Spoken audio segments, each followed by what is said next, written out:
Aku berdiri di depan pintu apartemen mewah Rea di pusat Jakarta. Tanganku gemetar memegang kunci yang harus kukembalikan hari ini.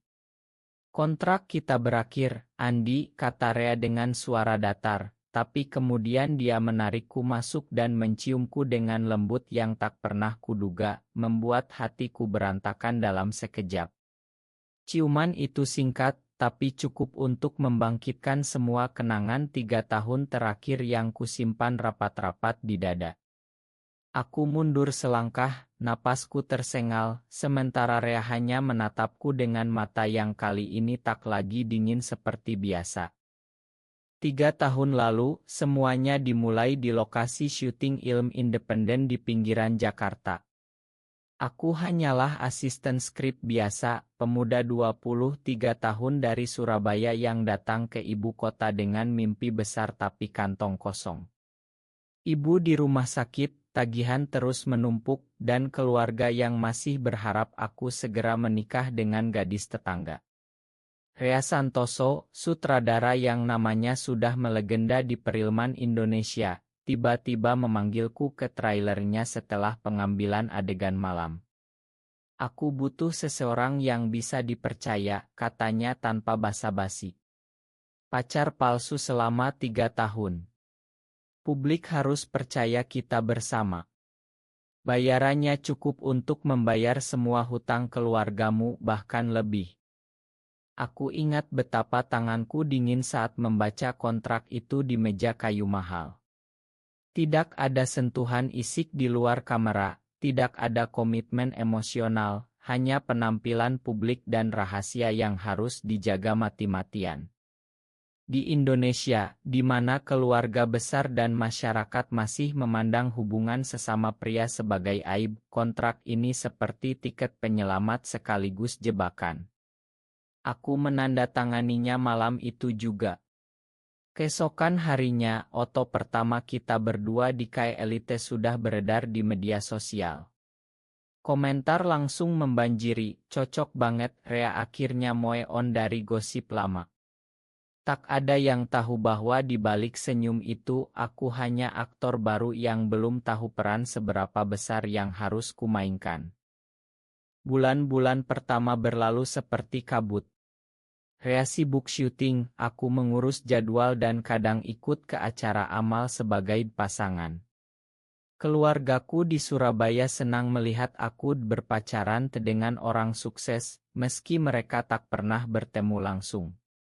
Ibu menelepon tiap minggu, kapan bawa Rea pulang, nak? Ibu ingin lihat calon mantu.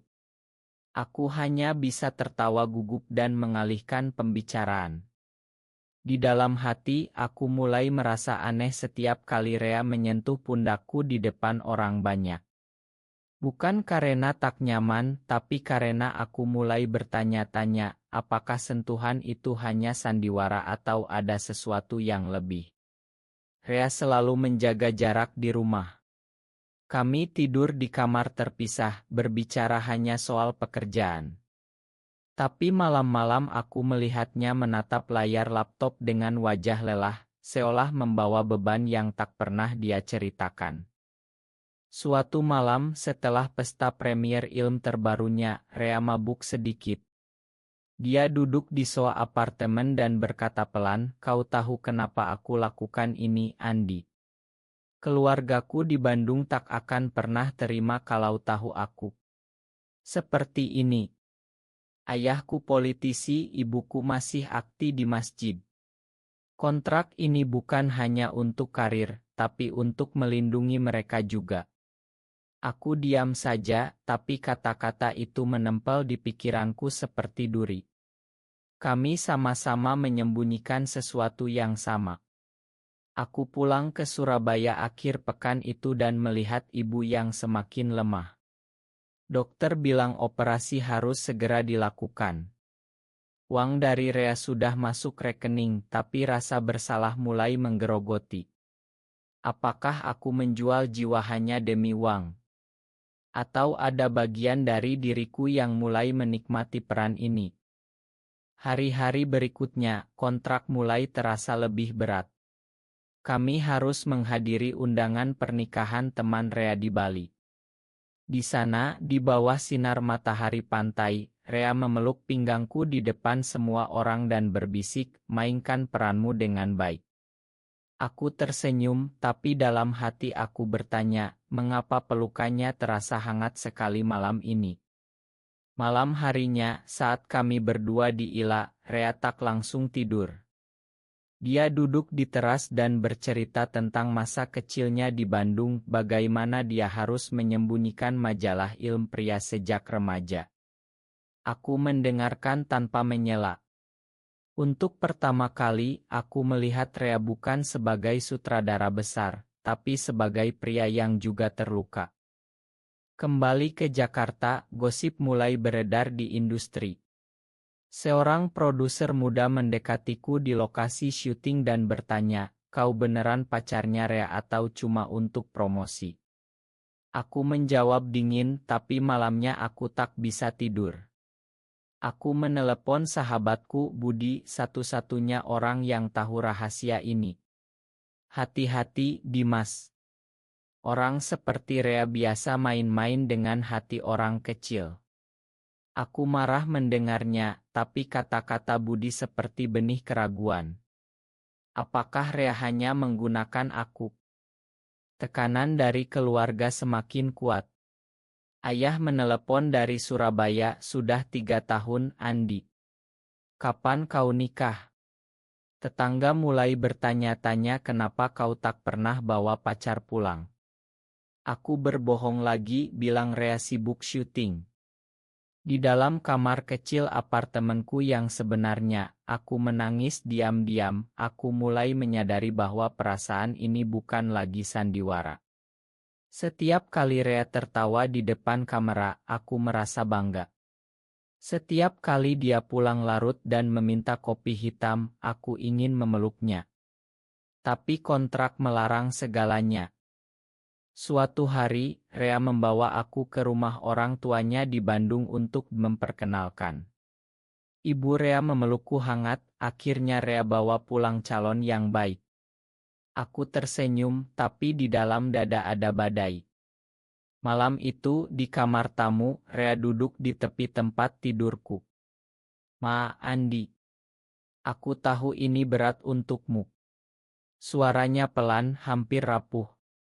Aku ingin bilang bahwa aku tak keberatan, bahwa aku mulai jatuh cinta, tapi lidahku keluh. Kami hanya diam sampai pagi. Tahun kedua kontrak berjalan, Rea yang baru mendapat penghargaan di Estial Internasional. Kami ke Singapura untuk acara penghargaan. Di hotel mewah, Rea mabuk lagi setelah pesta. Dia memegang tanganku dan berkata, "Kau satu-satunya orang yang benar-benar tahu aku, Andi." Kata-kata itu seperti obat dan racun sekaligus. Keesokan harinya, dia kembali dingin seperti biasa. Aku mulai merasa lelah dengan permainan ini. Di Jakarta, aku bertemu mantan teman kuliah, Rina, yang kini bekerja di perusahaan besar. Dia mengajakku kencan, "Kau tampak kesepian, Andi." Aku menolak, tapi malam itu aku menangis lagi. Apakah aku rela kehilangan masa mudaku demi kontrak ini? Rea mulai sering marah tanpa alasan. Suatu malam, setelah syuting panjang, dia membentakku di depan kru kecil. "Jangan terlalu dekat, Andi. Orang akan curiga." Aku pulang dengan hati hancur. Budi menelepon keluar dari kontrak itu sebelum terlambat. Tapi uang untuk operasi ibu sudah hampir habis, dan aku tak bisa mundur. Aku mulai menulis skrip sendiri di malam hari, berharap suatu hari bisa lepas dari bayang-bayang Rea. Di tengah kekacauan itu ada momen kecil yang membuatku bertahan. Saat Lebaran, Rea mengajakku ke masjid di Jakarta untuk salat Id.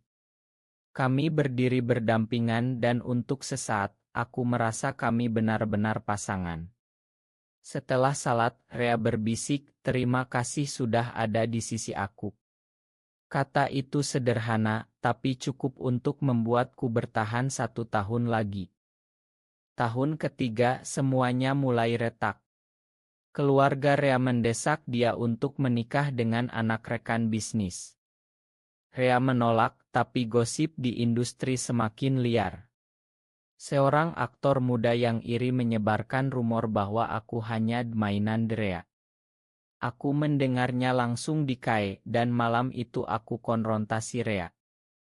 Apakah aku hanya itu bagimu? Rea diam lama lalu berkata, kontrak tinggal 6 bulan, Andi. Setelah itu kau bebas. Kata-kata itu seperti pisau. Aku mulai menjauh fokus pada skripku sendiri.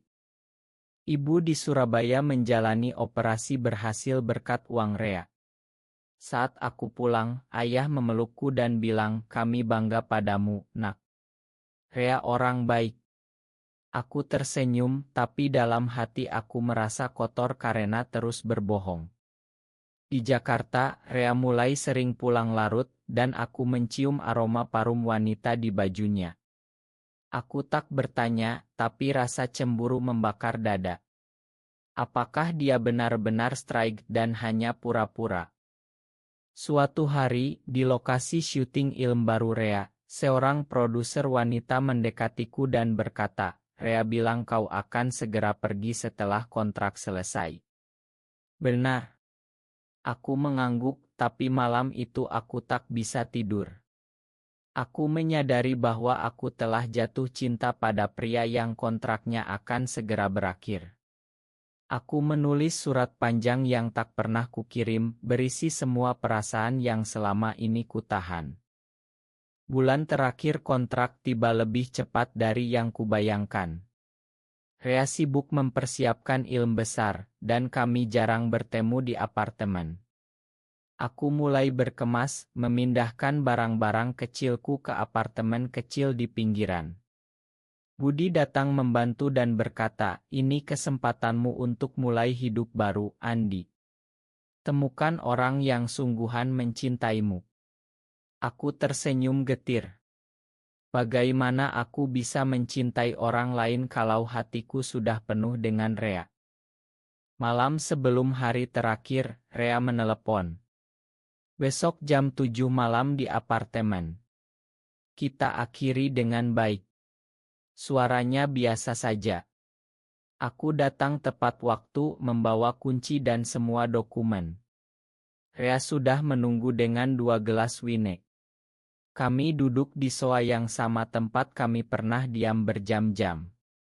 Dia berbicara tentang masa depan ilmunya, tentang rencana ke luar negeri. Aku mendengarkan sambil menahan air mata. Lalu dia berdiri, mengambil kunci dariku, dan berkata kalimat yang membuat dunia berhenti. Kontrak kita berakhir, Andi, katanya lagi, tapi kali ini suaranya bergetar. Dia mendekat, tangannya menyentuh pipiku dengan lembut, dan kemudian menciumku.